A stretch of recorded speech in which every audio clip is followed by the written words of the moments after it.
James Caan, il a été pour moi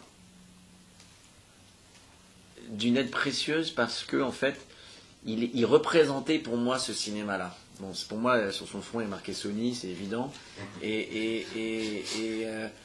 Moi, je me suis retrouvé face à un cinéma indépendant américain qui, tout le monde le sait aujourd'hui, n'est plus un cinéma indépendant américain parce qu'on ne peut plus faire de petits films à New York. Parce qu'avec les syndicats, avec tout ça, c'est très très difficile parce qu'ils vous imposent un certain nombre de choses. Moi, le drame que l'on a vécu avec ce film, c'est qu'on a voulu faire un petit film qui s'est retrouvé un film avec un budget énorme où il y a un tiers du film qui n'est pas à l'écran, qui est dans des choses complètement superficielles qui ne servent à rien. Parce que c'est des choses qu'on vous impose, de règles, de syndicats, de tout ça, où il faut payer des choses parce que ça fait partie des règles de tourner à New York. Voilà, c'est une ville très chère pour tourner là-bas et tout ça. Moi, de tourner avec James, tout d'un coup, j'avais de temps en temps, pas un souvenir, parce que je ne l'ai jamais vécu, mais un témoignage de ce que c'était à l'époque de faire des films dans New York ou aux États-Unis dans ce style-là. C'est-à-dire ce style de film et de cinéma que j'aimais. Et je vous donne un exemple frappant, c'est que j'ai eu des grosses discussions et engueulades avec le cascadeur du film, le responsable des cascades du film, parce que je trouvais ridicule des fois leur manière de travailler. Parce que, par exemple, un type qui est censé se prendre une balle derrière la tête, derrière un bar, et qui est debout, voilà, qui va tomber de sa hauteur, et ben, il a commencé à organiser tout un truc où, derrière le bar, vous aviez des bouteilles en verre. Ils ont fait changer toutes les bouteilles en verre pour les faire des moules et refaire à l'identique des bouteilles en plastique. Même pareil que les bouteilles de whisky, tout ça avec les étiquettes, donc ça coûte un blé fou. Tout ça pour le risque que si tout d'un coup le type en tombant fait tomber une bouteille, ça pourrait le blesser. Le mec est cascadeur. Hein. Au-delà de ça, il a des genouillères, des coudières et un matelas épais comme ça derrière le bar. Donc, et tout ça prend 1 heure et demie d'organisation. Et c'est vrai que ce sont des choses, moi, que j'ai dû m'y faire, j'ai dû découvrir ces choses-là. Mais c'est comme ça qu'il travaille. Pourquoi ? Parce que sinon, si le cascadeur qui se blesse, il va porter plainte et faire un procès au responsable des cascades, qui lui va porter plainte contre la production. Et donc, comme tout le monde est dans cette frayeur, du coup, tout le monde se blinde de partout.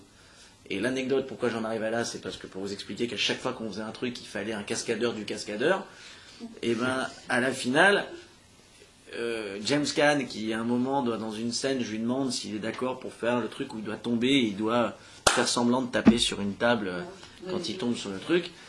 Le cascadeur en chef arrive avec des genouillères.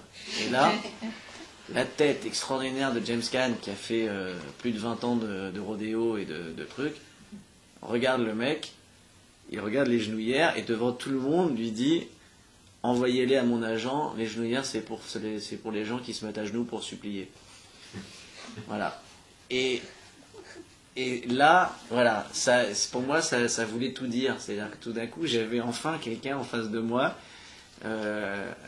américain, qui était dans la facilité d'un tournage où on n'était pas en train non plus de devoir se blinder sur tout et voilà, donc ça a été un grand plaisir de tous les acteurs, hein, de bosser avec tous les acteurs, mais lui il avait ce témoignage en fait de trucs avec cette ça pour le coup je trouve ça totalement débile, mais totalement débile, de pas avoir le droit de parler à un figurant sur un plateau. Je trouve ça totalement débile. Parce que d'abord, c'est une perte de temps, mais inconsidérable. Considérable, je veux dire. C'est extrêmement frustrant pour le metteur en scène. Extrêmement insultant pour les gens qui font de la figuration. Je trouve ça pour le coup, je trouve que c'est une règle atroce. Vous avez des gens qui sont là, vous n'avez pas le droit de leur parler. Ils sont pas assez bons ni intéressants pour que vous leur parliez. Donc il faut que ce soit un assistant. Donc vous parlez à un assistant qui est là, qui va lui répéter, alors que le type est pas con, il entend très bien ce que je suis en train de dire. Mais si je le regarde et que je lui parle, il devient acteur. Donc on lui change son salaire. C'est complètement débile. C'est-à-dire que vous êtes obligé aussi dans un restaurant que tout le monde fasse semblant de parler. Parce que s'il chuchote ou il parle, ça devient des rôles parlants, donc c'est plus cher. Donc ça veut dire que la première prise, si un acteur parle, il faut l'entendre, il faut voir si un figurant parle, parce que s'il parle à la deuxième prise, il est considéré comme acteur. Donc il faut, première prise, être hyper vigilant que dans le restaurant, aucun figurant n'en entende la voix. Donc tout ça, c'est un cauchemar, c'est terrible.